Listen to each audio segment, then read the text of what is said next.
All right, 2 Samuel 22, let's call this one Settling Accounts and subtitle it Forever, because that word is going to come up at the very end of the chapter, talking about the completeness with which God settles accounts in ways that we simply can't on our own. So in this chapter, as we mentioned, David is giving thanks for God giving him rest from not only Saul, but all of his surrounding enemies. He's going to first of all acknowledge who God is, and ultimately he's going to give a number of descriptions that sum up twice in saying that God is his refuge, and that's something that comes up over and over in his portion of the Psalms, and not just his, but it's a particular feature of what David says about his relationship with God. And so as his refuge, he begins to thank God for the things he's particularly done, and he is going to use a metaphor that seems similar to something we see in the Revelation, where the angel interpreting the vision that John is getting says that the waters that are beneath the woman as she rides on the beast are the peoples. And so they're a multitude. And here, David is not going to literally call it a metaphor or say he's using waters as a metaphor, but he's going to say, God kept me from being swept away in the waters. And he is immediately going to go into talking about how his enemies were too many and too strong and too much for him. And the interesting thing about this chapter is if you understand the ways in which his enemies domestic operated, it was by conspiracy. And so later on in this thanks, he is going to say how God removed the darkness from him. And so the interesting thing about the thanks that he gives here is that eventually, before we get to the end of the chapter, we're going to see the way in which God is going to flip the peoples from chasing David to serving him. And he is going to take the same manner or modus operandi of them keeping him in darkness while they formed a conspiracy into the way that he comes to David's defense, shrouding his defense of David in darkness that they can't penetrate or see through.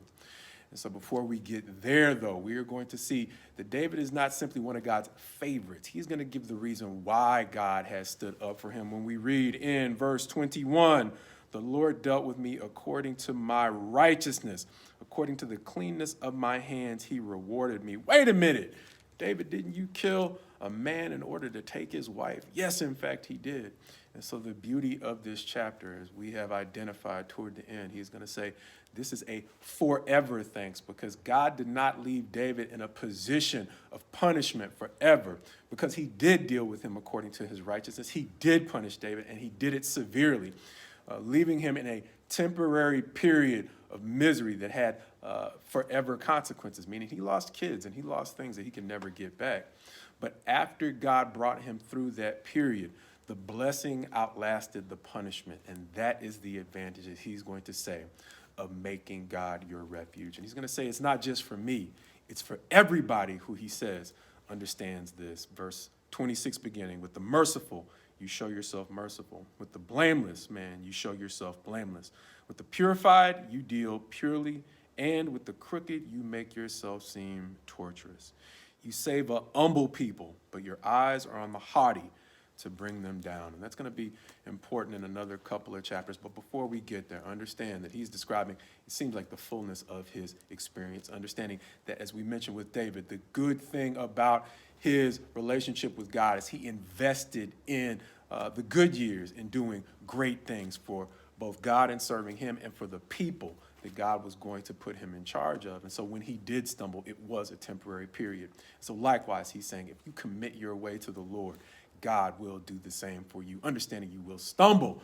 But understand, no matter what the period of misery that God might take us through in response to some of the things we've done that we would want to be able to take back, the lasting legacy that he will give us if we commit to being merciful and blameless and purifying ourselves, not pretending we've never sinned, but being honest with God and people so that he can purify us.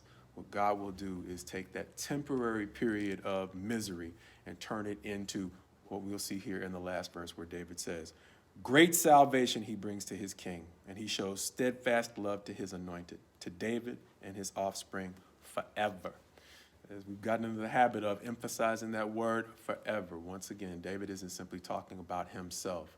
He had a unique blessing, and what he is saying is there is a unique blessing that God will give to each and every one of us who takes refuge in him. The common theme being, when God settles accounts on our behalf and removes our shame, he removes our shame and replaces it with a legacy that we can hold our heads up about forever.